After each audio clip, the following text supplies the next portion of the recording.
Please remain standing for the national anthem of the Commonwealth of Dominica, led by Ms. Abia Israel.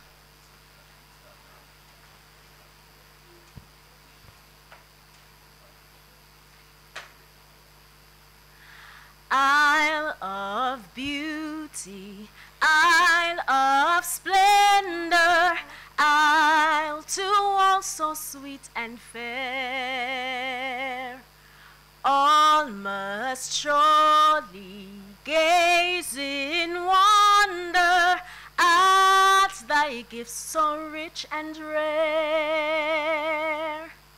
Rivers, valleys, hills and mountains, all these gifts we do extol. Healthy land, so like all fountains, giving cheer that warms the soul. Dominica, God has blessed thee with a clime benign and bright, pastures green and flowers of beauty, filling all with pure delight, and a people strong and healthy, full of godly reverent fear. May we ever seek to praise thee for these gifts so rich and rare. Come ye forward, sons and daughters of this gem beyond compare. Strive for honor, sons and daughters, do the right, be firm, be fair. Toil with hearts and hands and voices, we must prosper, sounds the call, in which everyone rejoices,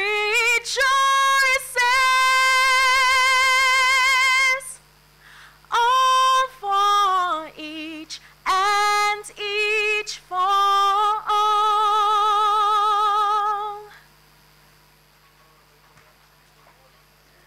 Ladies and gentlemen, the OECS anthem.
Embracing a Caribbean youth,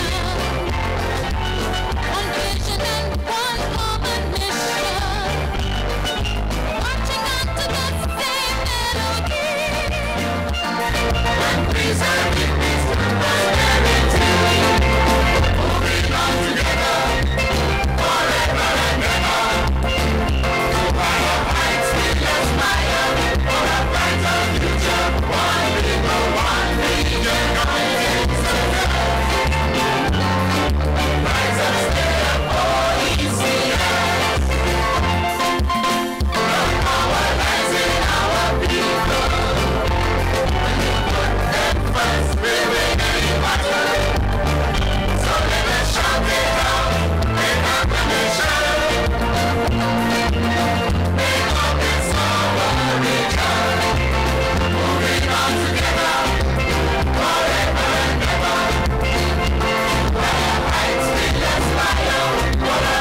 inspired by integration. Oh yes, oh yes. Presence Day of OECS. Building capacities for our communities. Presence Day of OECS. Together consistently for lasting prosperity. Presence Day of OECS. Please remain standing as I invite Father Elton later to lead us in prayer.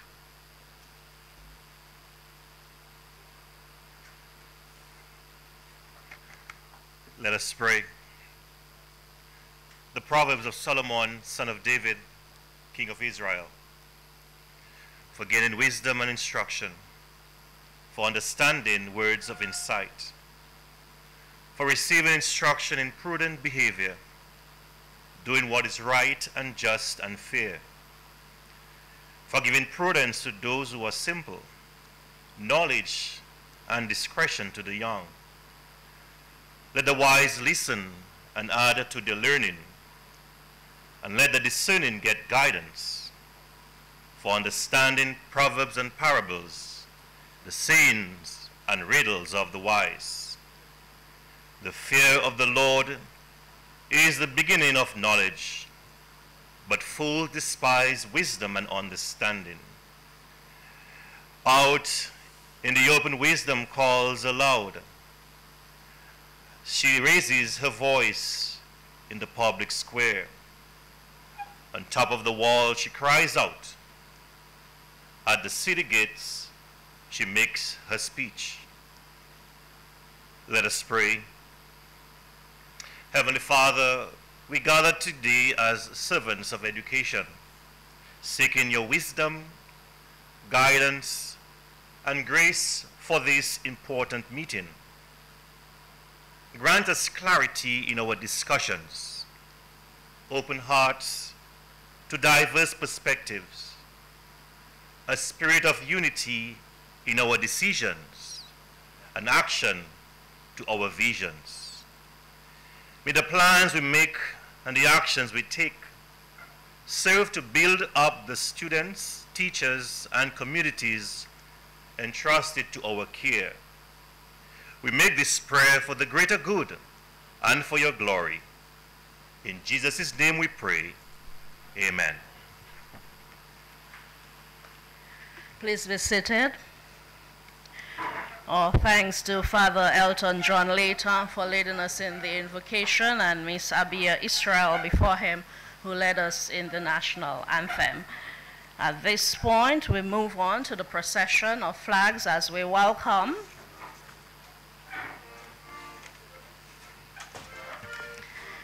the Honorable Octavia Alfred, leading us off, the Minister for Education and Human Resource Planning, Vocational Training and National Excellence of the Commonwealth of Dominica.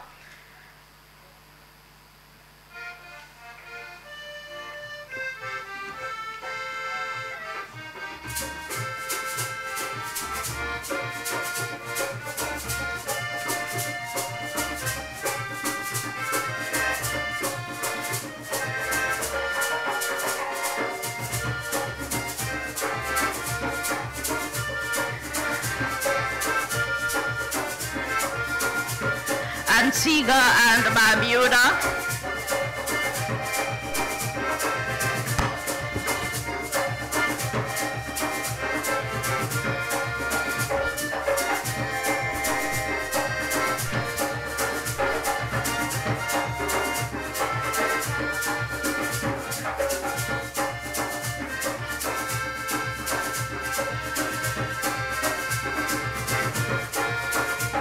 Grenada.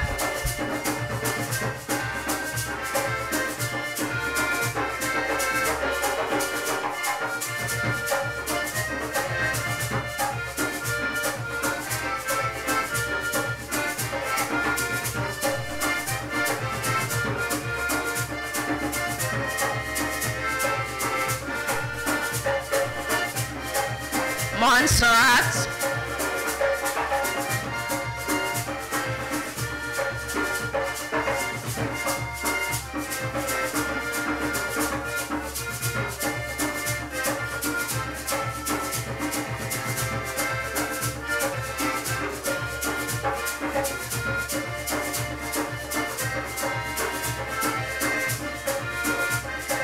St. Kitts and Nevis,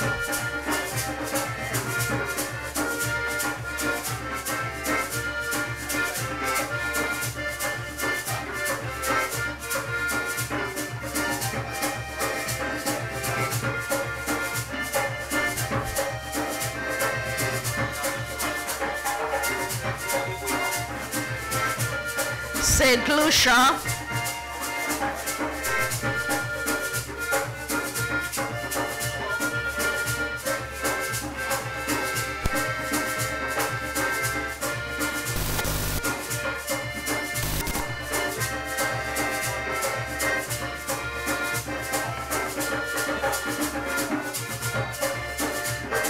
St. Vincent and the Grenadines,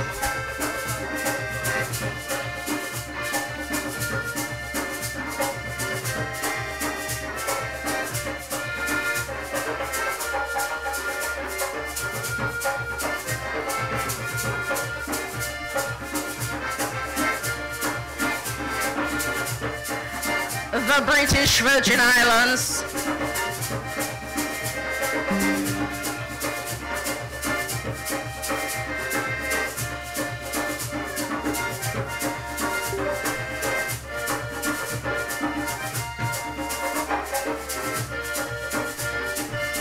Anguilla,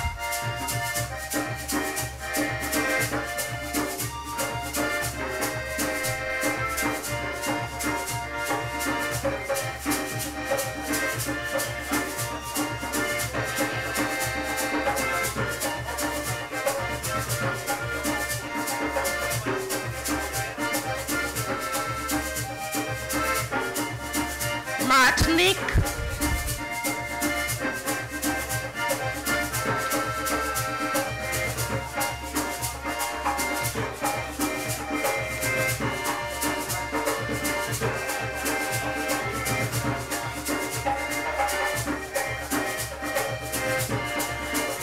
Guadeloupe,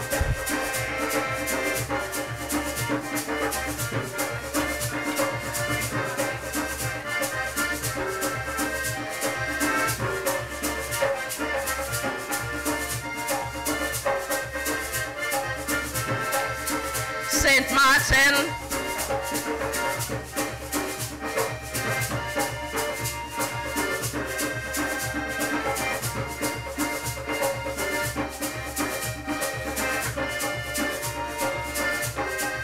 and the OECS.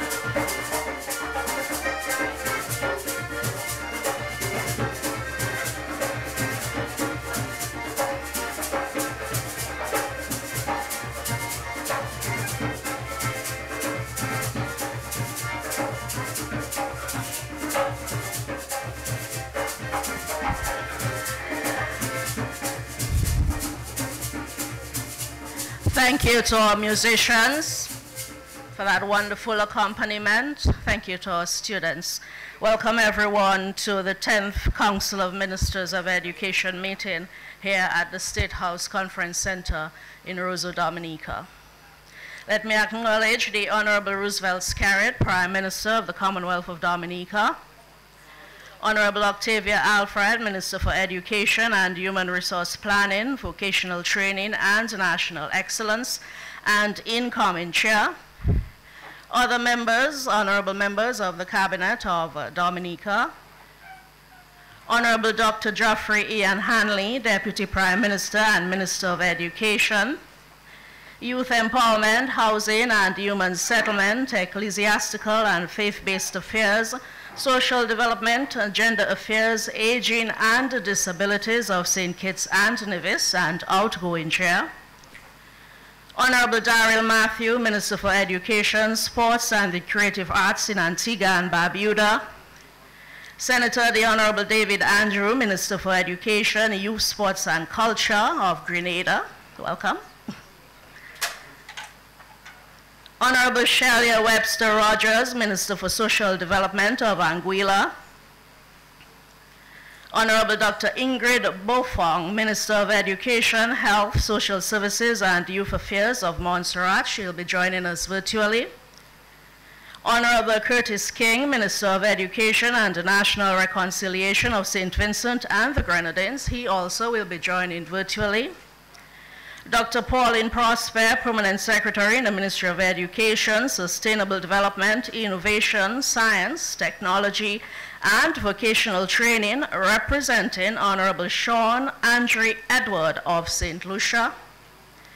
Dr. Didacus Jules, Director General of the Organization of Eastern Caribbean States. He is joining virtually.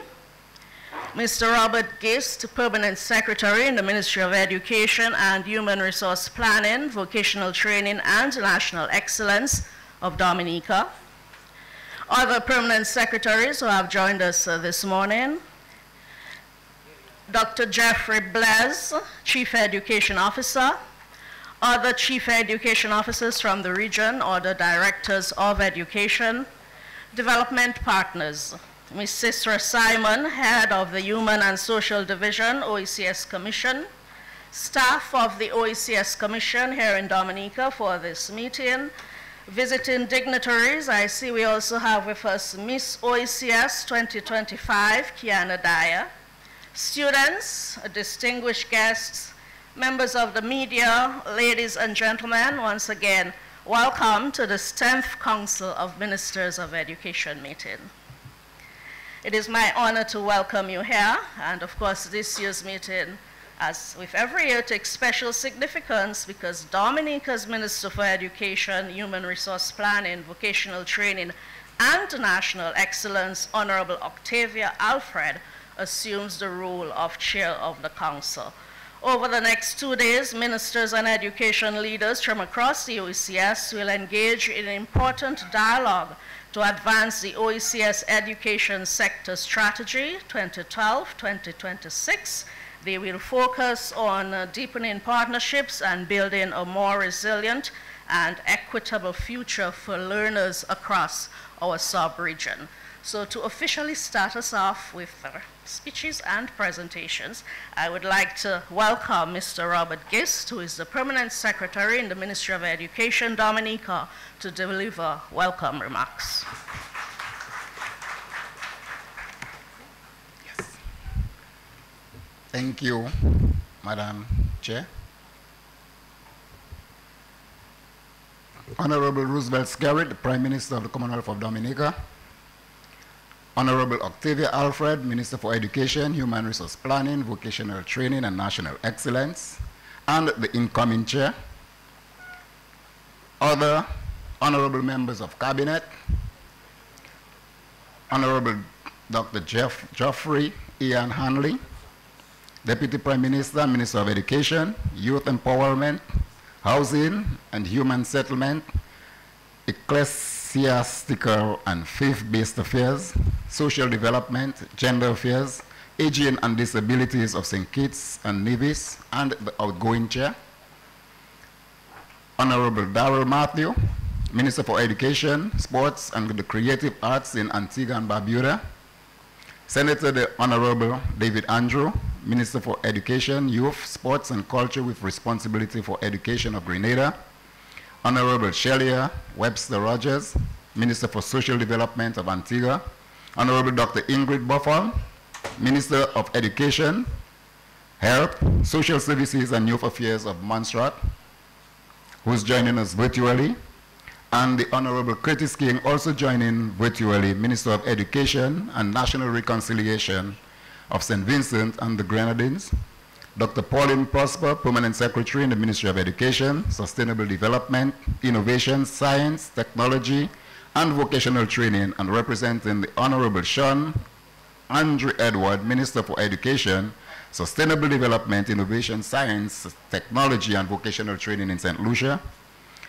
Joining us virtually, Dr. Didacus Jules, Director General of the Organization of the Eastern Caribbean States. other permanent secretaries, His Excellency Dr. Gerard Jean-Jacques, Ambassador to the CARICOM for the Commonwealth of Dominica and Commissioner to the OECS, Dr. Jeffrey Blaise, the Chief Education Officer, other Chief Education Officers and Directors, developmental partners, Mrs. Cicera Simon, Head of the Human and Social Division of the OECS Commission, staff of the OECS Commission, visiting dignitaries, students, distinguished guests, members of the media, ladies and gentlemen. I think I have the easiest task here of welcoming you to the best country in the world, the nature island of the planet. I would like to extend a very warm and heartful good morning to all of you. I hope you had a happy night rest. On behalf of the government and people of the Commonwealth of Dominica, it is my profound honor and privilege to extend the warmest of welcome as we convene for this milestone 10th meeting of the OECS Council of Ministers of Education. We are delighted to host you here in the heart of the Caribbean, an island that holds a very special place in the world. I think you were intentionally gathered here, not just in this conference room, but in a living classroom, the magnificent nature island of the world. You are now in a place where nature's genius is on full display. Our lush mountains are not just a beautiful backdrop, they are the lungs of our nation and a testament to our commitment to environmental preservation. But our natural wealth flows beyond the greenery. We are the island of 365 rivers, one for every day of the year. And this is not just a poetic slogan. It is the source of what we believe is the planet's purest water, a crystal clear elixir that nourishes our people, and we are convinced contributes significantly to the remarkable longevity of our people. However, the true soul of the nature island is not only found in our landscape, but you are among the world's friendliest people, or I should say the planet's friendliest people. Our warmth is genuine, our smiles are ready, and our hospitality is deeply ingrained. Consider this your home away from home. I remember a few months ago I promised Honorable Andrew that we can add up to 10 years to his life. So, all of you who visited Dominica for the first time, the mere fact that you got off the plane onto the tarmac, you added 5 years to your life. If you drink some of our Tuapito or any of our water, you add 3 more years to your life. So just for doing that, you're going to live 8 years longer. And Senator Andrew, on your second visit, you add 2 years to your life. So you can add up to 10 years to your life just for being in Dominica. It is in the spirit of community and shared future that we begin our important deliberations. The theme of nurturing our greatest natural resource, our children. It resonates deeply with us. Just as we carefully steward our natural environment, so must we cultivate the minds of the next generation across the OECS family. The discussions we will have over these coming days are critical to shaping an educational landscape that is resilient, innovative, and truly fit for purpose. We know that you have already finalized your departure dates, but before you leave your hotel, I want you to rebook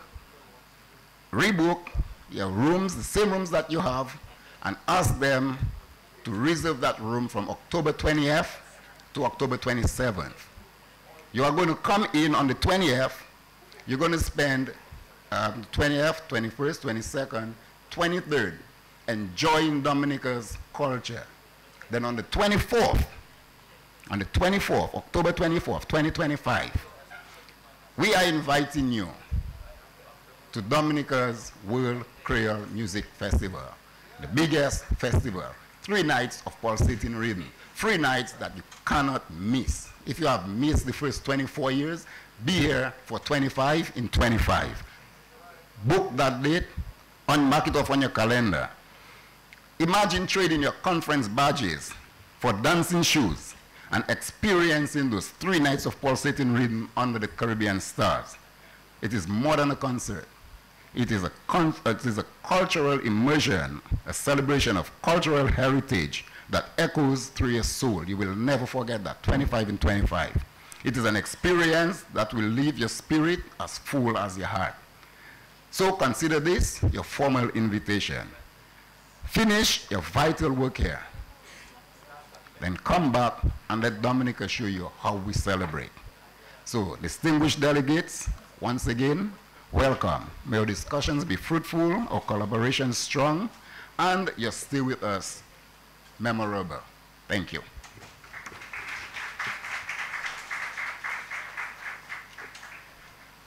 Thanks to Mr. Gist for his welcome remarks and for his World Creole Music Festival promo. Well done. It's important that we get everything right, so I just want to note that Honorable Dr. Pauline Antoine Prosper of St. Lucia is the Parliamentary Secretary in the Ministry of Education. At this point, I would like to invite His Excellency Dr. Didacus Jules, the OECS Director General, to address us virtually.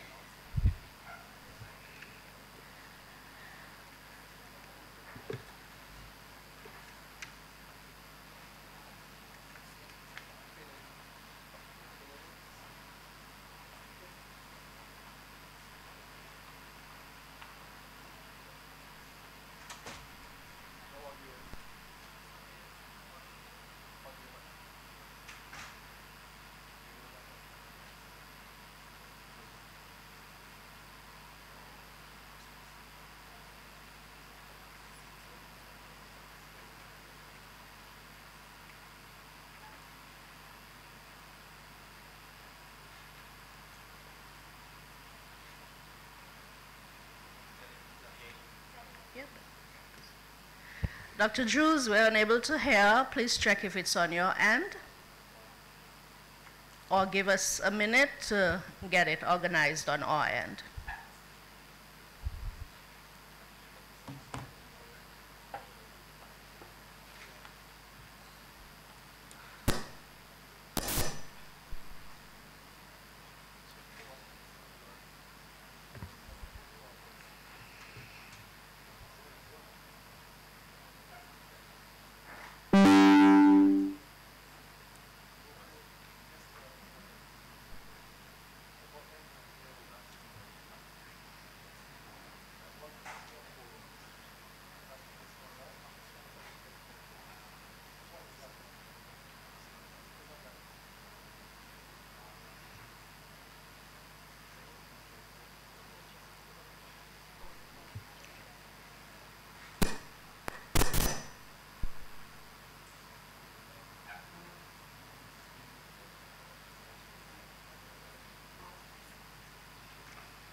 Let's move on to the next thing.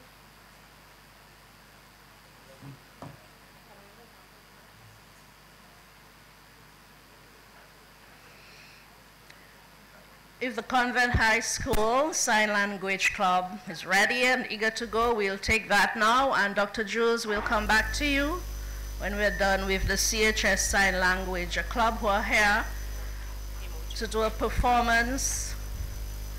I'm told they're going to do an interpretation of a calypso. Everybody loves a good calypso. From their most recent performance this year, Stitches. Incidentally, I'm also told that that last performance was sponsored by the OECS Pearl. They can use the stage. And they are performing during Deaf Awareness Week, which is this week. So ladies and gentlemen, please welcome the Convent High School Sign Language Club.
Where you happy?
Whatever you might see me do, know my love is true, I'm not being unfaithful to you. Woman, you catch me within the bed. Really didn't have no place to rest your head. Business closed down, she lost, she walk. Disappointed, suffering from shock. Only takes she home so to relax and cheer she up. You know how them things go. I'm exhausted, she said to me. Sparrow are so tired and so sleep. Casually she sat on the bed and asked me to massage her leg. That's all, that is all, that is all. Oh, darling, that is all. Troublemakers will spread rumors for confusion. Oh no, don't take them on. Just be trusting and don't be cutting. Try and understand. I'll never do you no wrong, baby. Darling, you will never deceive. There is no need to disbelieve. Keep your trust and your faith in me, and I promise you there'll be no infidelity. The woman you saw me with the other night, she and she man, they just had a fight. And I find it was really looking so bad. The man kicked she clothes in the yard. She sit down there and sat to cry like she going mad. Lord. The $2,000 I gave her she was to buy a sandwich and a coffee. Not another thing happened. Me and this girl ain't nothing. That's all, that is all, that is all. Oh, darling, that is all. Let nobody cause you to be jealous and confused. Don't mind them and the news. You hear me, baby? They want me to mash up so they could come and shock up. Yeah, when you refuse, we'll be like two fools singing the blues. Singing the blues. I don't know why these women don't stop. Always trying to set me up. Trying to give the impression something wrong with my darling, nothing ain't going on. The girl I was with behind the lamppost. Don't vex because I was holding she close. Well, she's a old thief from in the east. Is somebody earning she teeth? I was only trying to hold she for the police. Just doing my civic duty. The reason they had was in she goes down. I was feeling to see if she had a gun. She didn't have no gun by she chest. That's why I was searching under she dress. That's all, that is all, that is all. Oh God, I wouldn't lie to you.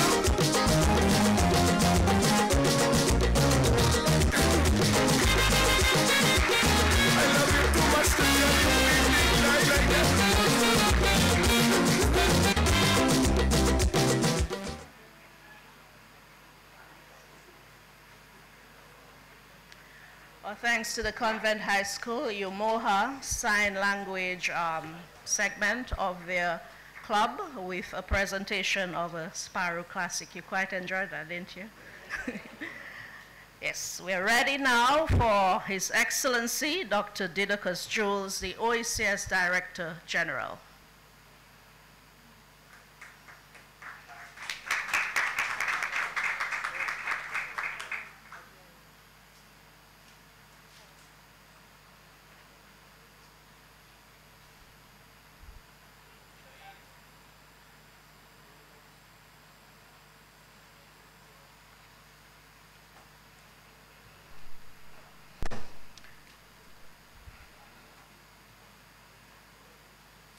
Okay, we'll give them another shot at getting it right, and welcome Honorable Dr. Geoffrey Hanley, the Deputy Prime Minister and Minister for Education of St. Kitts and Nevis. He is the outgoing chair of the Council of Ministers Education. Please welcome Dr. Hanley.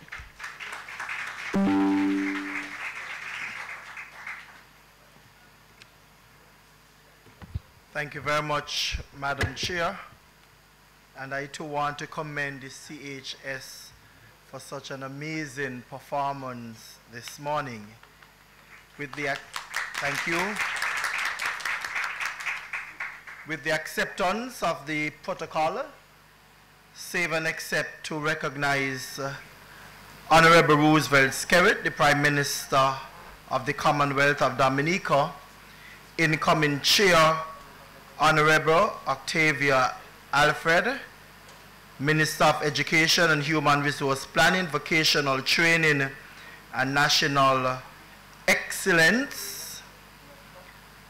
My honorable colleagues who are here from Antigua, Honorable Matthew, Honorable Andrew, Honorable Webster Roger, Honorable Buffon, who is virtual, Honorable Curtis King, and of course, Honorable Prosper, who is here.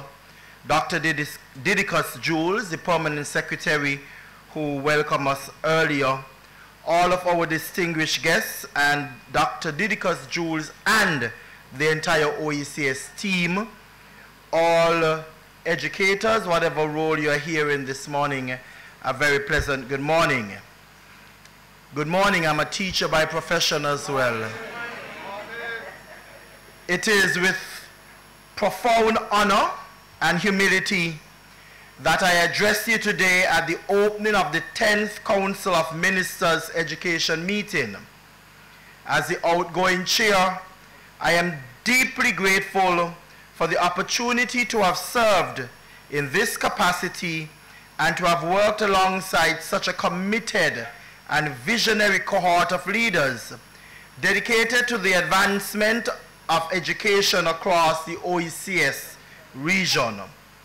Over the past year, our council was guided by the theme Regional Development and Sustainability through Quality Education and Social Empowerment, which we embrace not as a slogan, but as a guiding principle for action.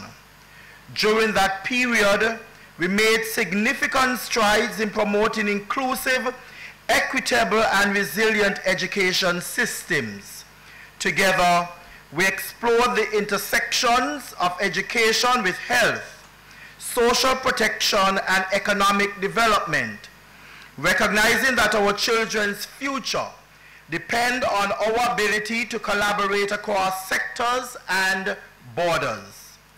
Our deliberations have been shaped by the understanding that education is a cornerstone of sustainability, development, social cohesion, and economic prosperity.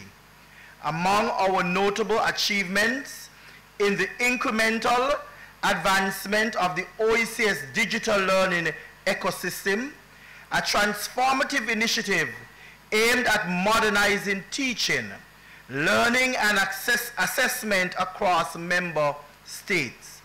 We also launched the digital OECS harmonized primary curriculum, which promises to standardize and elevate learning outcomes at the foundational level. We have strengthened teacher development through the OECS MyPD platform, offering educators access to continuous professional learning tailored to regional needs. Importantly, we have deepened our commitment to youth engagement. These young leaders have brought fresh perspectives and bold ideas in our discussions, reminding us that the future we are shaping belongs to them. Let's recognize our youth that are here with us. Through the OECS Youth Empowerment Strategy, yes, and initiatives like the OECS in the Classroom School Tour, we have created platforms for youth to engage in national and regional dialogue, ensuring their voices are not only heard, but valued. As we celebrate these achievements, we must also confront the challenges that persist. Learning loss worsened by the COVID-19 pandemic remains a critical concern. Violence in schools, resource constraints, both human and financial, that hinder the full realization of our strategic goals. The need for inclusive education practices, enhanced school counseling, and data-driven decision-making is more pressing than ever. In response, we have committed to several forward-looking solutions. These include strengthening institutional support systems to ensure no learner is left behind, mobilizing additional resources through regional and international partnerships, expanding digital infrastructure, expanding digital infrastructure to bridge the digital divide, fostering interministerial collaboration across health, social development, and education sectors, promoting school feeding programs through the Global School Meals Coalition to improve nutrition and learning outcomes, embracing a modular approach to teaching and learning, especially in mathematics. As I prepare to pass a baton to my esteemed colleague, Honorable Octavia Alfred, known as Teacher Bunny, Minister of Education in the Commonwealth of Dominica, I do so with a sense of optimism and confidence. This year will be guided by the theme, Empowered Teaching for Resilient and Inclusive Digital Education, taking into consideration the 21st century needs of both our teachers and students. Despite the challenges before us, so too are the opportunities. We are uniquely positioned to reimagine education, to invest in teacher development, to prioritize mental health and well-being, and to ensure that every child, regardless of geography, ability, or socioeconomic status, has access to a quality education. To my fellow ministers, I issue this call to action. Let us remain bold in our vision, united in our purpose, and relentless in our pursuit of excellence. Let us continue to challenge the status quo, embrace innovation, and lead with empathy and integrity. The future of our region depends on the decision we make today.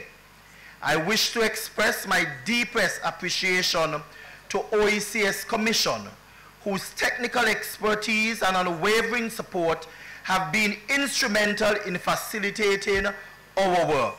In addition, I extend heartfelt thanks to our development partners, including UNICEF, European Union, CDB, the World Bank, and others, such as CXC, whose collaboration has enabled us to scale impact and deepen reform. To the staff members, educators, and stakeholders who work tirelessly behind the scenes, your dedication is the backbone of our progress, and I salute you this morning. May the 10th meeting be a catalyst for renewed commitment, transformative ideas, and enduring partnership. Let us move forward with unity, purpose, and hope. I leave you with the timeless words of Nelson Mandela.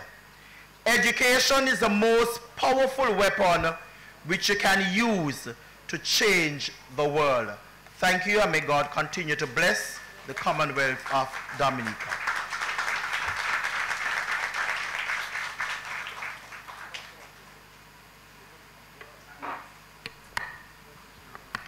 Thank you, Dr. Hanley, for your remarks and, of course, for your leadership provided during your term as chair of the Council of Ministers Education. At this point, we will go over to Dr. Didacus Jules, the OECS Director General, for his remarks. Dr. Jules, good morning and welcome.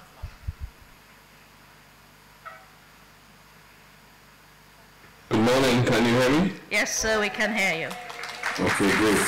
I started my remarks by congratulating Dominica on this presentation by the students, because it signaled a very powerful commitment to people with disability. Prime Minister of Dominica, the Honorable Roosevelt Skerrit, and members of the Cabinet of Dominica, incoming chairperson of the OECS Council of Ministers of Education and Minister of Education of the Commonwealth of Dominica, the Honorable Octavia Alfred, outgoing chair, the Honorable Dr. Jeffrey Hanley, Minister of Education, Deputy PM of St. Kitts and Nevis, Honorable Ministers of Education of the OECS, Excellencies, distinguished development partners, colleagues, educators, youth representatives, ladies and gentlemen. It is an honor to welcome you to this 10th Council of Ministers of Education. You are gathered in the Commonwealth of Dominica and virtually across our region and the world, united under the theme, Empowered Teaching for Resilient and Inclusive Digital Education. This theme captures both the challenge and the promise before us. It reminds us that education is not transformed by technology alone, nor by policies written on paper. I want to emphasize that the failure to make real change in education does not come from a lack of technical solutions. It comes from the tendency to treat reform as a patchwork of disconnected initiatives. Now, I know Prime Minister Skerrit, as a former Minister of Education, has been pounding this issue. True transformation is political, social, and system-wide. It demands courage from governments to make bold policy choices, commitment from unions to champion both quality and accountability, and engagement from every community to see education as the shared work of a society that is determined to thrive. Where do we stand as a region today? If transformation is our destination, then we must begin with a clear understanding of where we stand today as a region. The latest results from the Caribbean Examinations Council offers both encouragement and cause for reflection, signaling a period of post-pandemic recovery. For the first time in 2 years, the regional metric for matriculation to tertiary institutions and the workforce has increased, moving from 41% in 2024 to 44% in 2025. This progress demonstrates the resilience of the 2025 cohort, whose secondary education was significantly impacted by the events that began in 2020, and the efficacy of targeted regional and national education interventions. However, a closer analysis of the data reveals a complex landscape of differentiated performance across the region. The enduring issue of low mathematics pass rates remains a critical concern despite a modest regional recovery. And to give you an example of the variegated picture across the region, in the British Virgin Islands, This island has reported positive results from using Khan Academy in secondary schools at a ministerial caucus. So you've had English at virtually almost 98%, and mathematics at 53%. In St. Lucia, has shown the strongest performance in 5 years, 85% in English A and 42% in mathematics.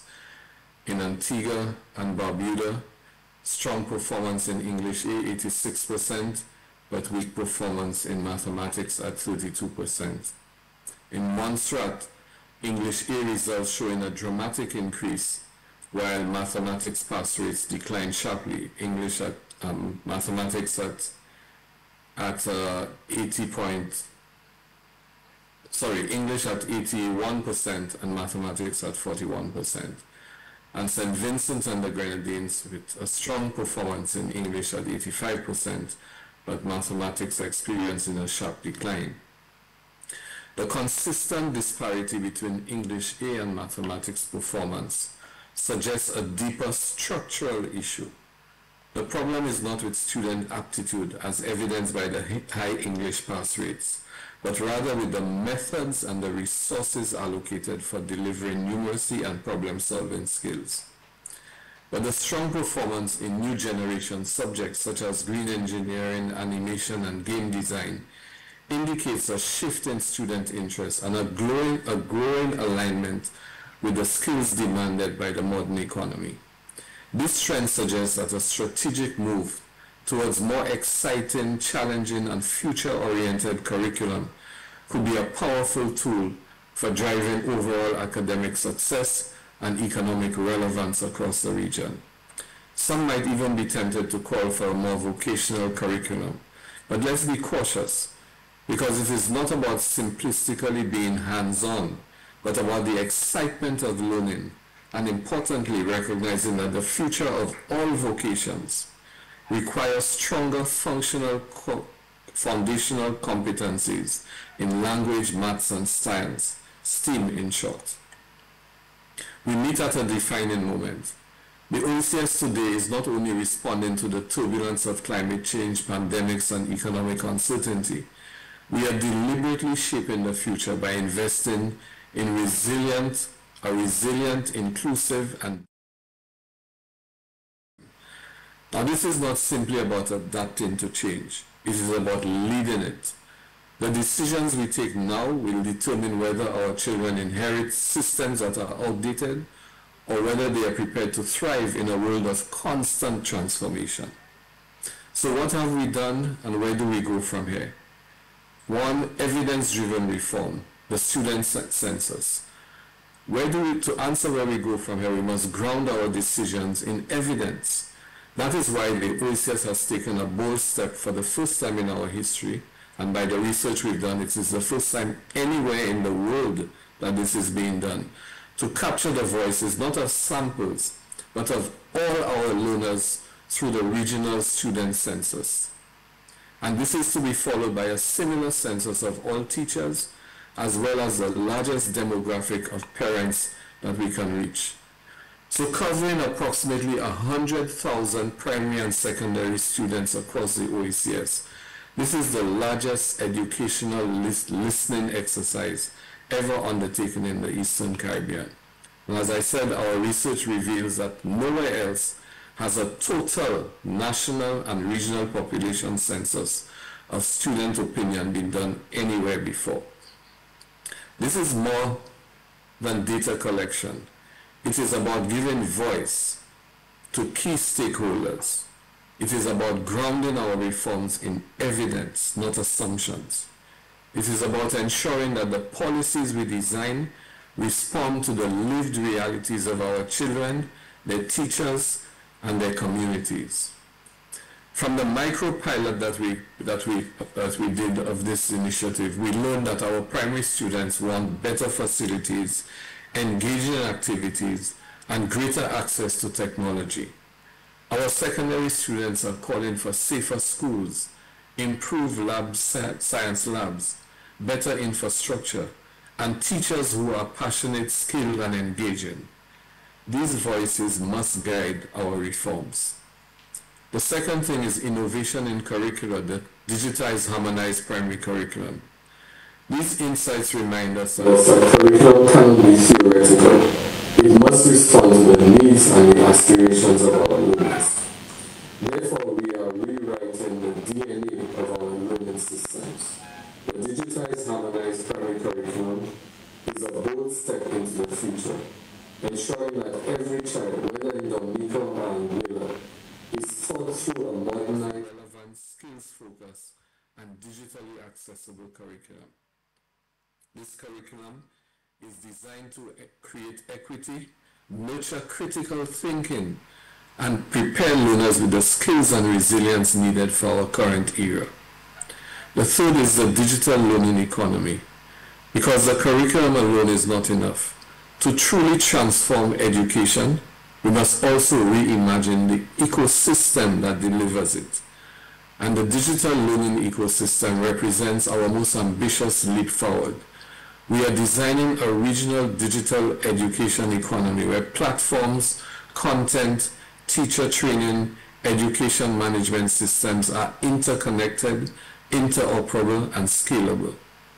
This effort is about embedding resilience and inclusion into the very core of how teaching and learning happens across our region. As I often say, we do not need to build brick-and-mortar institutions.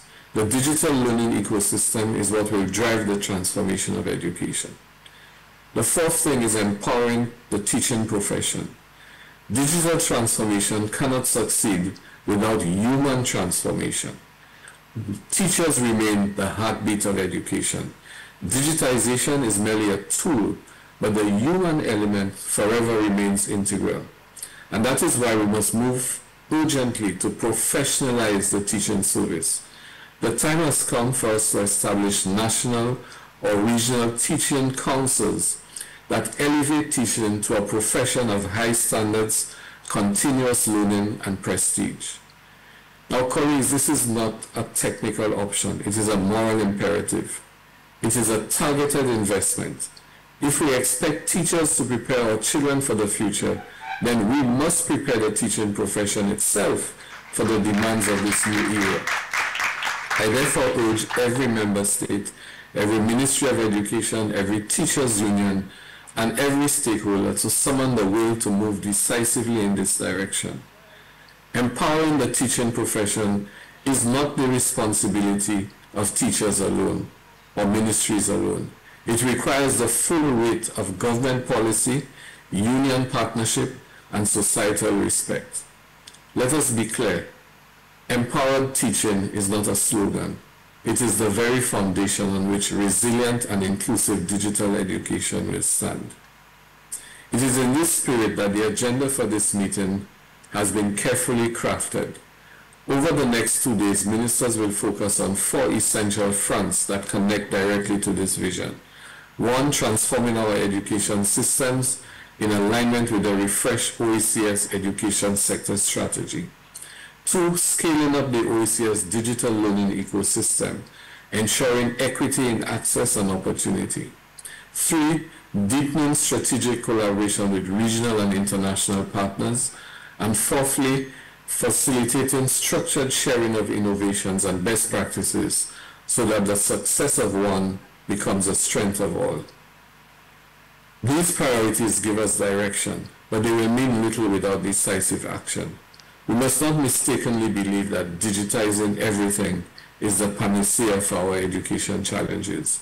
The true solutions lie in the fundamental pillars of a strong system: strong pedagogy, caring teachers, diverse pathways to success, and a culture that values all talents.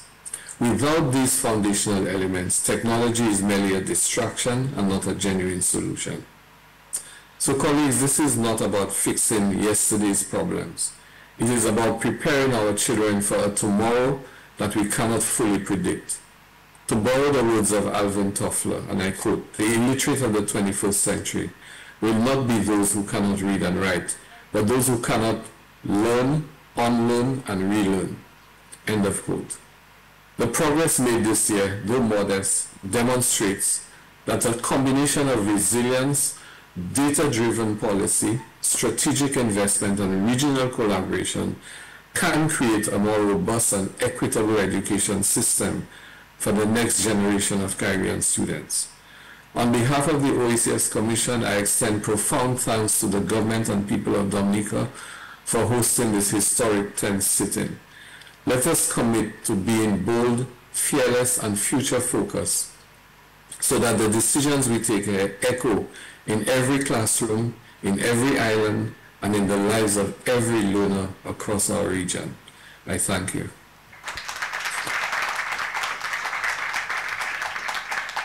Well, thanks to Dr. Didacus Jules, the Director General of the OECS, for his remarks, for basically an overview of the state of education in the region, and for your recommendations on the actions we can take as member states to improve student performance and outcome in each of our countries. Thank you, Dr. Jules. Please join me in welcoming the Honorable Octavia Alfred, the Minister for Education, Human Resource Planning, Vocational Training, and National Excellence of the Commonwealth of Dominica, and the incoming Chair of the Council of Ministers of Education.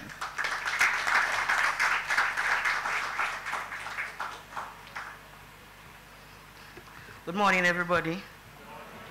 Honorable Roosevelt Skerrit, Prime Minister of the Commonwealth of Dominica, other honorable members of Cabinet, Honorable Hanley, Deputy Prime Minister and Minister of Education, St. Kitts and Nevis, and outgoing Chair, thank you graciously for your work. Honorable Matthew, Minister for Education, Antigua and Barbuda, Senator Andrew, Minister of Education of Grenada, Honorable Royer, Minister for Social Development of Anguilla, Honorable Beaufort, Minister of Education, Montserrat, Honorable King, Minister of Education from St. Vincent, Dr. Pauline Prosper, Parliamentary Secretary in the Ministry of Education, St. Lucia, Dr. Didacus Jules, Director General of the Organization of East Caribbean States, Mr. Robert Gis, Permanent Secretary in the Ministry of Education, and other Permanent Secretaries,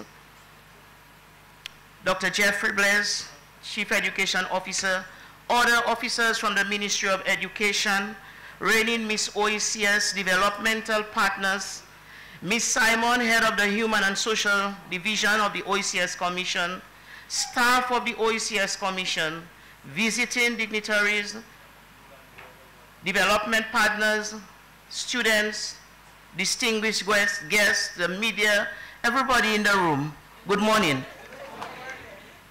We gather again as stewards of education from across our region to reflect, to share, and to strategize. I extend warm greetings on behalf of the government and people of the Commonwealth of Dominica. Enjoy as much as you can and come again soon. The past few years have reminded us that our education systems are only as strong as their ability to adapt. Natural disasters, pandemic, economic shocks, global and regional disruptions, decline in patriotism among our people, and cultural penetration that threatens our true Caribbean identity. These have not only tested the resilience of our nations and our people, but have made evident the vulnerabilities within our systems. Education as a bedrock of national development must be fortified against these disruptions. To do so, we must intentionally design systems that are inclusive, flexible, and digitally ready to address the urgent need to reimagine education in ways that make it both adaptable and sustainable. The theme of the deliberation, Building Resilience and Inclusive Education System for a Digital Future through Empowered Teaching, captures the challenges before us while pointing towards the pathways we must take. Resilience in education requires investment in infrastructure, both physical and digital, that ensures continuity of learning in times of crisis. This includes strengthening our digital ecosystem, expanding reliable connectivity, and providing access to technological tools for both learners and educators. Inclusive education systems demands that no child, no youth, no adult learner is excluded from opportunities because of where they live, their gender, socioeconomic status, or disability. Our policies must continue to ensure that every learner has equal opportunity to thrive in a transformed education landscape. Empowered teaching is the key that unlocks all of this. Technology, as we've heard before, cannot replace the teacher. Instead, it must serve as an enabler. Our role is to equip educators with knowledge, skills, and confidence to integrate digital resources into their teaching while nurturing creativity, critical thinking, innovation, resilience, and values in our learners. When teachers are empowered, students are inspired, and societies are transformed. Over the past 5 years, that's what I can speak about. Over the last 5 years, we have had conversations on numerous aspects of education, and we have worked very hard in putting in place measures to support various areas in the education system. We spoke about comprehensive reform of our education system and advocated for increased funding to access resources to implement curriculum changes that highlight critical thinking, creativity, and collaboration. We explored innovative teaching methods, especially to address our challenges in mathematics, and we promoted technological integration that allows our children to learn and thrive in a rapidly changing world. We encouraged community involvement and collaboration. We supported collaboration and integration of all sectors of government to ensure that the education our people receive is preparing them for our context. We squabbled over the reality that our current system is not designed to prepare our children for the complexities of the 21st century, and we stressed the need to shift our focus from teaching to test towards personalized learning experiences that engage students and nurture their individual strengths. We endorsed investing in mentorship programs, internship, job attachment, project-based learning, and socio-emotional support. We deliberated on early childhood, primary and secondary education, local and regional assessment, school safety, special education, skills education, bringing happiness back to our schools, information management system, tertiary education, and so much more. We did all of this together because the similarities among us far outweigh the differences. So we agreed that unity is our strongest strength. We are together again to deliberate as a unit. We have come a long way, but we still have far to go. But we are going that far together. The task before us is clear. We must work collaboratively to shape education systems, as we've heard, that are inclusive, future-focused, and capable of withstanding the challenges unique to our region. We are not simply preparing students for jobs of the future. We are shaping citizens of resilience, democracy, and innovative economies. The calls for collaboration across our region, sharing resources, not a competition, sharing resources, pooling of expertise, harmonizing standards, and creating a joint platform that can benefit all our people. Let us align regional strategies to strengthen our collaborative response. Let us continue to empower our students to take ownership of their education and foster a generation of lifelong learners who are preparing not just for tests, but for life. Let us continue to invest in teacher training programs that empower our educators to inspire innovation in their classrooms. Let us fight to ensure that every child has access to quality education. Together, as we work to continue to create a robust education framework that not only elevates our students, but strengthens the entire region. In Dominica, as we advance our national vision of becoming the world's first climate resilient nation, we recognize that education resilience must form a central pillar of this aspiration. Indeed, the resilience of our people is fundamentally tied to the resilience of our education system. I therefore urge all of us to remain steadfast in our commitment to build systems that are digitally empowered, socially inclusive, and anchored in strong teaching. This is not merely an investment in education. It is an investment in the future security, prosperity, and stability of our Caribbean region. Let us remain focused on the heartbeat of our education system, the students. Together, as Caribbean family of nations, we have the opportunity to lead boldly and show the world what small states united in purpose can achieve. Let us remember, our agenda is not just about policies. It's about people. It's about creating an environment where every child's voice is heard and valued. The future, I could tell you so much more, by living in the rest of my Prime Minister, who is very passionate about education. The future of our children depends on what we do here over these past 2 years. And now is the time for action. God bless you. Jesus love you, and I love you too. Good morning.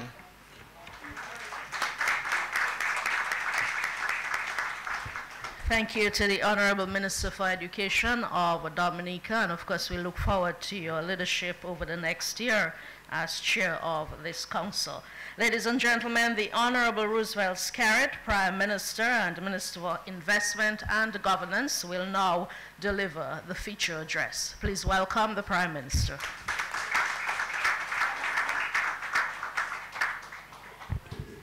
Thank you very much. Let me first of all recognize the Honorable Octavia Alfred, the Minister for Education of Dominica and incoming Chair of the Council of Ministers of Education. Honorable Dr. Geoffrey Hanley, the Deputy Prime Minister and Minister for Education of St. Kitts and Nevis and the outgoing Chair of the OECS Council of Ministers. Honorable Ministers of Education and Heads of Delegations from the OECS, my Cabinet colleagues, Dr. Jules, the Director General of the OECS Commission, Father Later. I want to also recognize the Permanent Secretary of the Ministry of Education of Dominica, Mr. Robert Geist, our dear students from the various schools in Dominica. We also have Ms. Dominica present. Good morning. Ladies and gentlemen, friends all, good morning to all of you, and of course, to our visiting delegations, welcome to Dominica. I think this thing is a little bit shorter for me. Robert, you take my folder for me, so I think they made this for people taller than me, you know?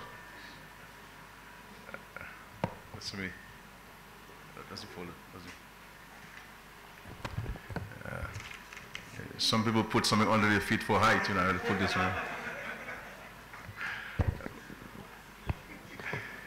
It is no doubt an honor to address you today. And on behalf of the government and people of Dominica, I welcome all of you to Dominica and to this Ministers of Education meeting. I hope that your deliberations will result in positive outcomes for our children across the region, ensuring that we create learning spaces that help us turn out productive, responsible, and empowered citizens who can confidently shape the future of our Caribbean region. As a former Minister for Education myself, I understand the immense responsibility that rests on your shoulders.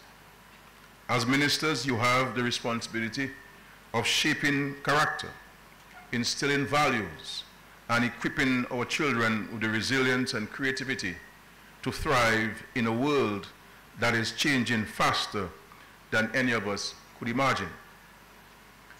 I have seen firsthand the dedication of our teachers, the determination of our students, and the sacrifices made by parents to give their children the best possible future.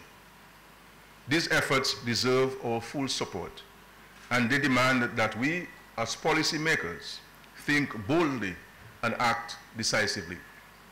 This forum provides us with the space to share ideas, to learn from each other's successes and challenges, and to craft solutions that respond to the real needs of our people. Together, those of us in this room charged with the responsibility of education leadership can build a system that is modern, inclusive, and relevant to the demands of the 21st century. I note that your theme, Empowered Teaching for Resilient and Inclusive Digital Education. It is forward-thinking and an urgent call to action.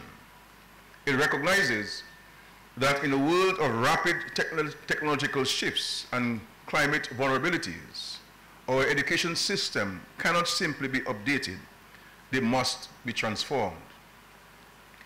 The resilience you refer to is not just about building back infrastructure. It is about building our human capital. Inclusion is not just about access to a device.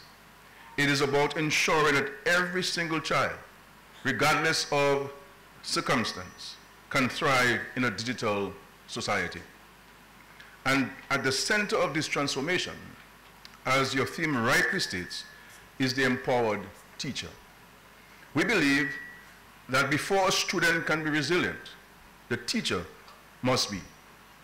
Before a classroom can be inclusive, the teacher must feel equipped to manage that diversity. An empowered teacher is not merely one who holds a degree or has completed training. Rather, he or she is a professional who is trusted, equipped with the right tools, and inspired to act as a facilitator of learning, rather than simply a transmitter of information.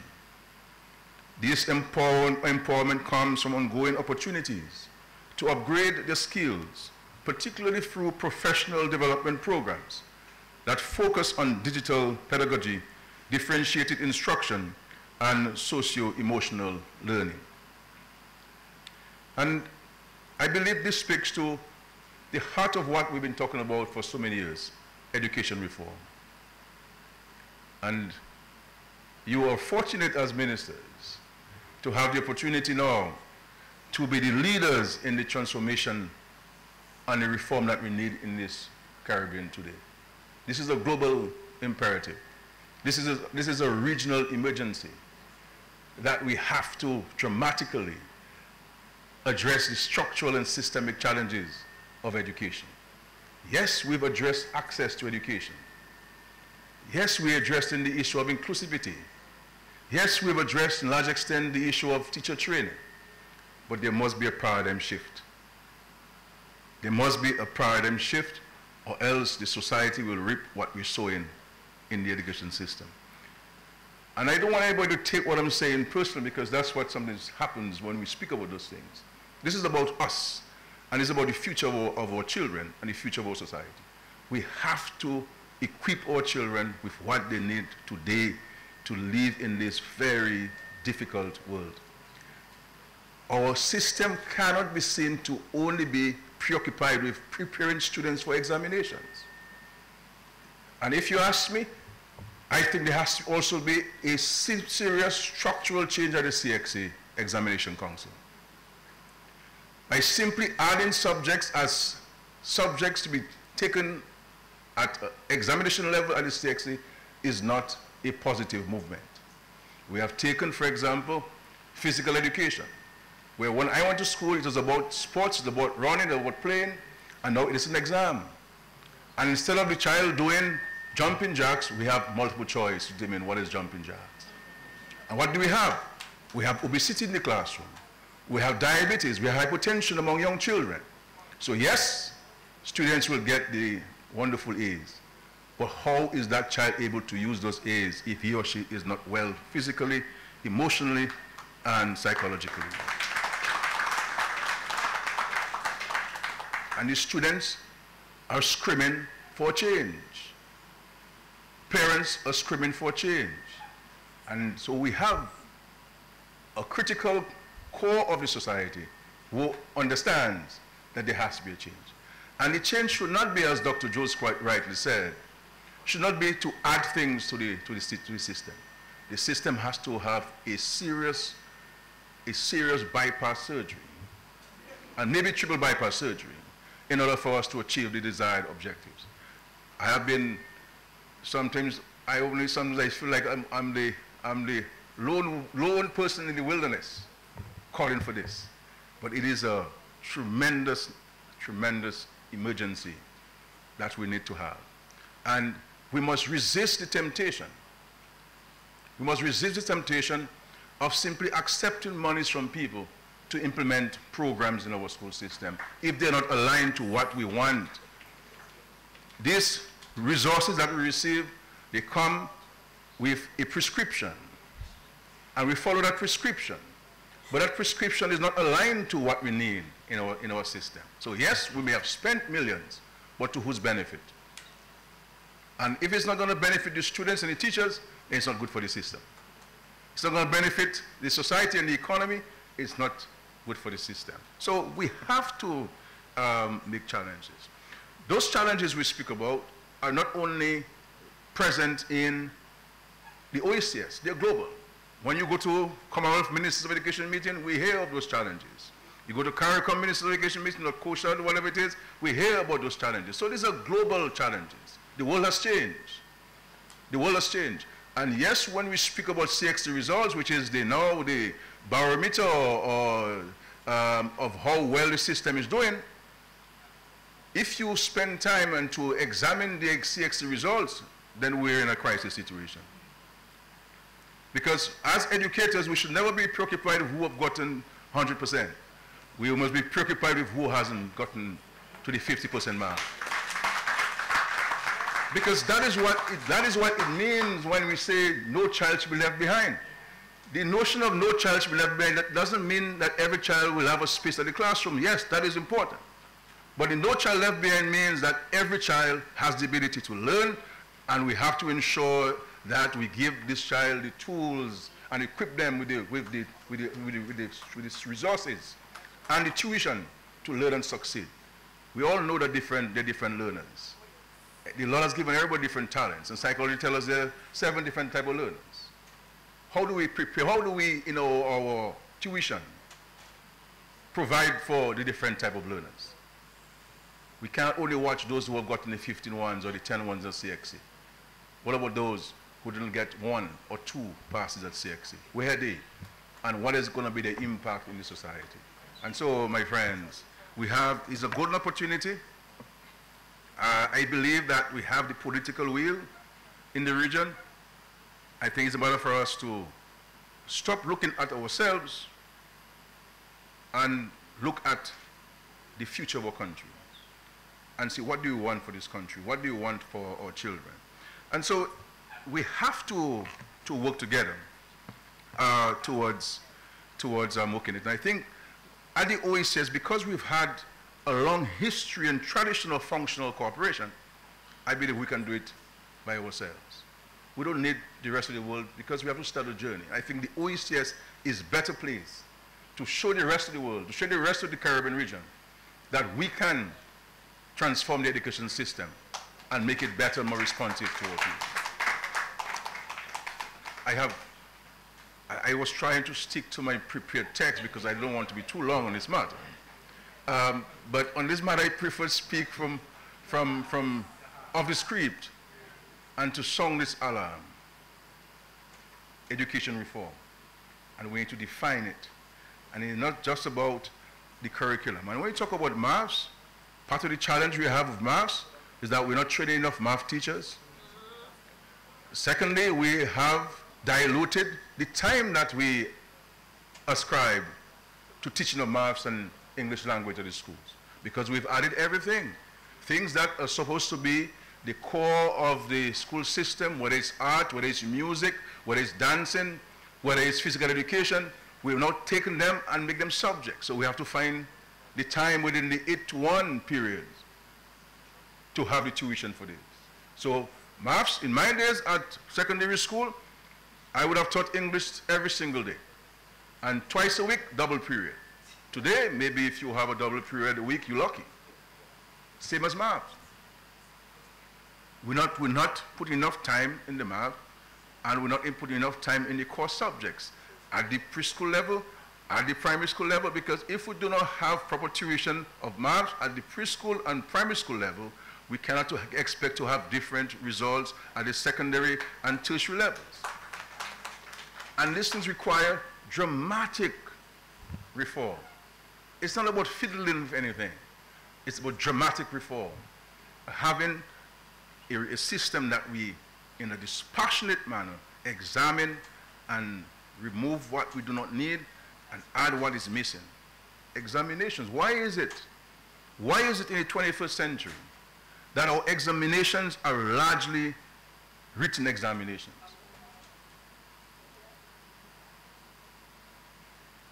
How can we send a child to 5 years in a secondary school and then one exam determines that child's future, called CXC? And all of us here listening to me in the OECS know of our brothers and sisters, our friends in the communities who were among the brightest in the schools. But something happened on that day of the examination that nobody took time to understand and appreciate. And that child fails the exams, and that determines the child's future. There's no need for us to have this exam-driven system anymore, because information is at your fingertips. So the idea of transmitting information is no longer needed because you have access to it. Back in the days when you had no access to the internet or information online, but now we have it. And so we have to empower our young people with values. Why is it that we have reduced, or even some schools eliminate, religious instructions at our school system? Many of our schools, we don't even sing the national anthem of our respective countries or national pledges. And so we have a lack of appreciation and respect for who we are as a nation, the struggles that our countries have gone through, and how do we shape the future understanding our history. How is it that we know of European history and we do not know of our OECS history? And so there are huge opportunities, and I think the time is urgent for reform. Otherwise, history will record our contribution as the current day custodians. And I'm not talking about only ministers of education or prime ministers or cabinets or governments. I'm talking about each one of us must be preoccupied with this. And each one of us has a responsibility to play our part and to provide our contribution to this reform.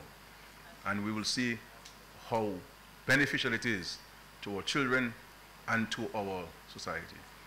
Because what is happening is that this school system, even at the tertiary level, because we have more degrees in the OECS now than we had 25 years ago. But these universities are not teaching critical analytical skills. It's about a money-making industry now. So the quicker they can get you out of the system, they get you out. And the level, the quality of the coursework, if you look at it objectively, you realize that it is not providing the student or the graduate with the skills of the present day. Because it's all about an exam, it's all about the schools making money. And so we have a vicious cycle. And then what happens? People come with their degrees, and people come with their 6-1s and 8 and 10-1s and 12-1s, and they may not be able to find a job in the OECS, and they get frustrated, and rightly so, because they studied the wrong thing at the wrong time. And so we have serious gaps in our OECS countries in terms of skills. But we have an oversupply of academic skills.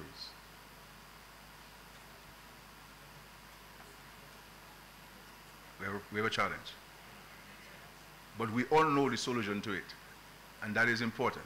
When you know you have solved half of the problem, the question is, what do we do with the knowledge that we have in terms of the transformation?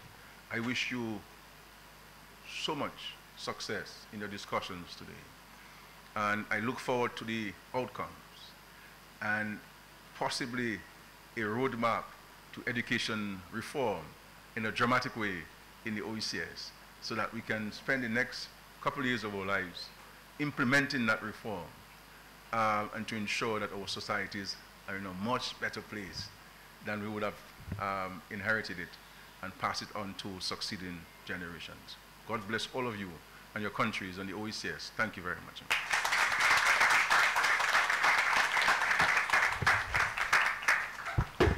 Thank you, Prime Minister, for your impassioned remarks and for always speaking to education reform and the delivery of effective education with such passion and consistency. We thank you so much. Ladies and gentlemen, we have a time for the students of the Paybush Primary School who are with us all the way from the north of the island, and they will now put on a performance. Please welcome the students of the Paybush Primary School.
The Paybush Primary School with a taste of authentic Dominican culture, the heel and toe, as we prepare to launch our independence celebrations this Saturday. We're celebrating our independence going into October, November. You heard from Mr. Gist about all of it earlier on. And I see on the program we have a WCMF video. If that is ready, we'll go with it. If not, I'm going to call on Dr. Jeffrey Blaise, the Chief Education Officer, to deliver a vote of thanks.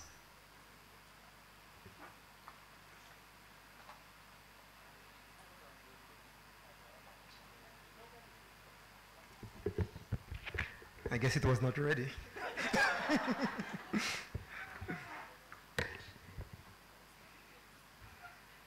Thanks, Mrs. Smith. Good morning, everybody.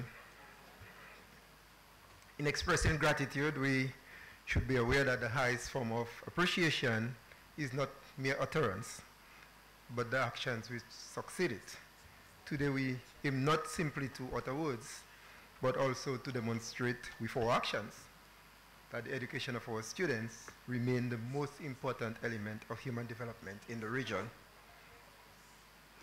The Ministry of Education, Human Resource Development, Vocational Training and National Excellence, and by extension, the government of the Commonwealth of Dominica, wishes to express deepest appreciation to all those who contributed to the success of this event. Prime Minister Honorable Roosevelt Skerrit, so we thank you for gracing us with your presence and for addressing this gathering. Your efforts have always been recognized by us, and your commitment to education has never gone unnoticed. And you would have heard the passion in Honorable Skerrit's voice in expressing his commitment to education.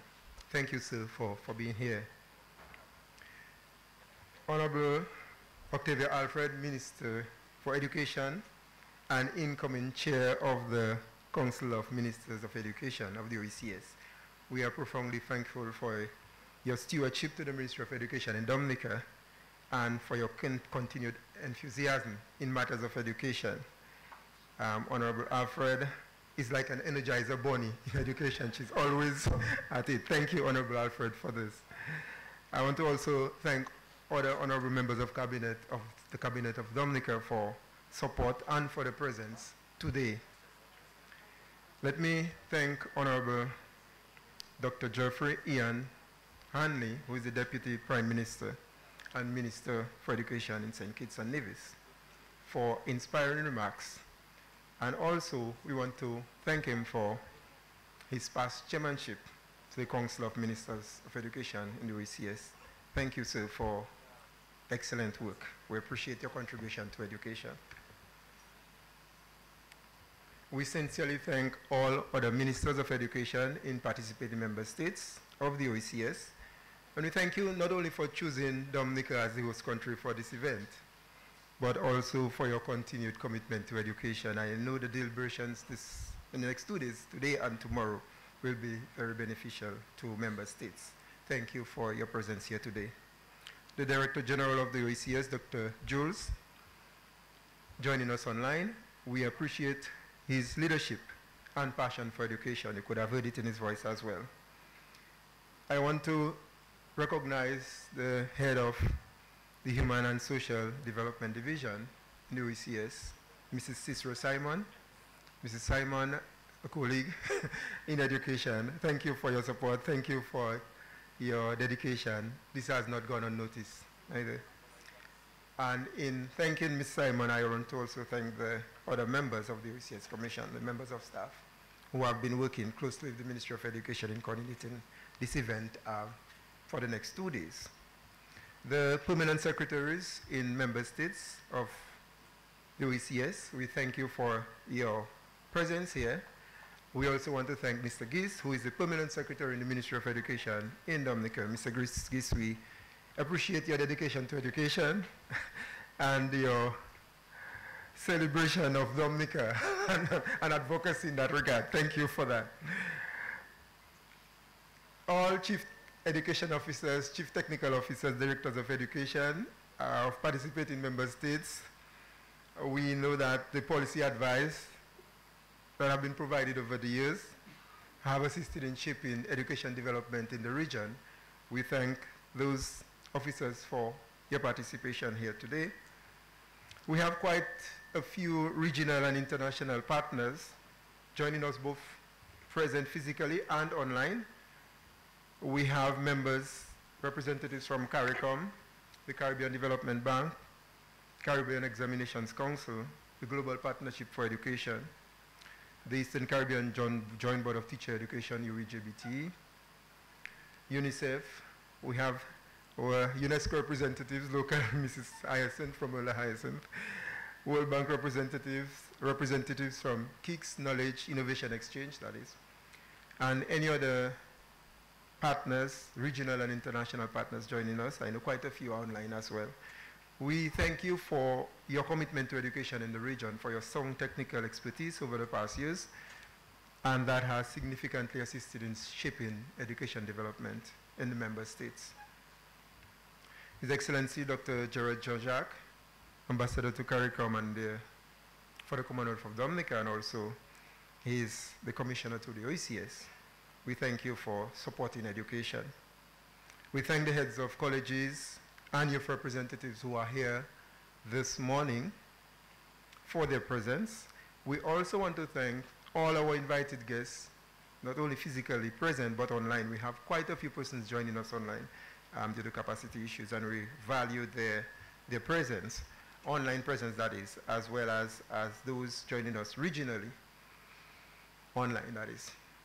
A note of appreciation to Father Elton John Leighton for invocation of the Holy Spirit. We always emphasize in the region the importance of the spiritual aspect of life, because that is what shapes us as a people. We were pleased to listen to our rising star, Abia Israel, leading us with the national anthem. Abia is quite a remarkable singer, and she has done quite a few renditions. I think you might want to Google some of them because they're quite interesting. Thanks, Abia, for that. A special note of thanks for the students of the Convent High School and Paybush Primary School. You would have realized from the presentations that our students have reaffirmed their leadership capacity in performing arts. And as Honorable Prime Minister indicated, this is what we want our students to demonstrate excellence across the board, not only in academics, but also in all other areas, because we want well-rounded citizens. Ms. Kiana Dyer, who is the Miss Dominica 2025 and Miss OECS, always supporting education. She is one of our role models for youth advocacy. Thank you for your presence and for supporting education. We are happy that you are here. We want to thank staff of the Ministry of Education for coordinating this event and for ensuring that all the logistical arrangements were attended to. I want to also express a note of thanks to anybody that I may have missed. You are special to us, and we are happy that you have supported the development of education in the sub-region. Mrs. Dion Duran-Smith, who is the chair for this event, as usual, you have done an excellent job. Thank you for being with us, and thank you for leading this exercise in the chairing capacity. Thank you, everybody, for being here. We look forward to productive deliberations over the next two days, and as Honorable Prime Minister indicated, we look forward to significant reform in the sub-region. Thank you, one and all. Well, thanks to Dr. Bless for delivering the vote of thanks. As we end, I would like to invite Ms. Kiana Dyer, the reigning Miss OECS, to present tokens of appreciation, first to the Honorable Prime Minister, Roosevelt Skerrit.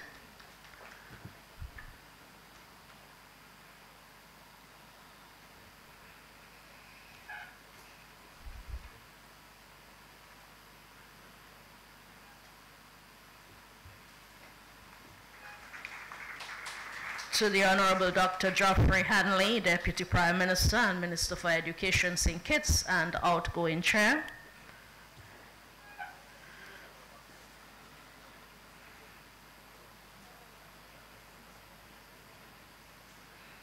And to the Honorable Octavia Alfred, Minister of Education in Dominica, and the incoming Chair of the Council of Ministers, Education.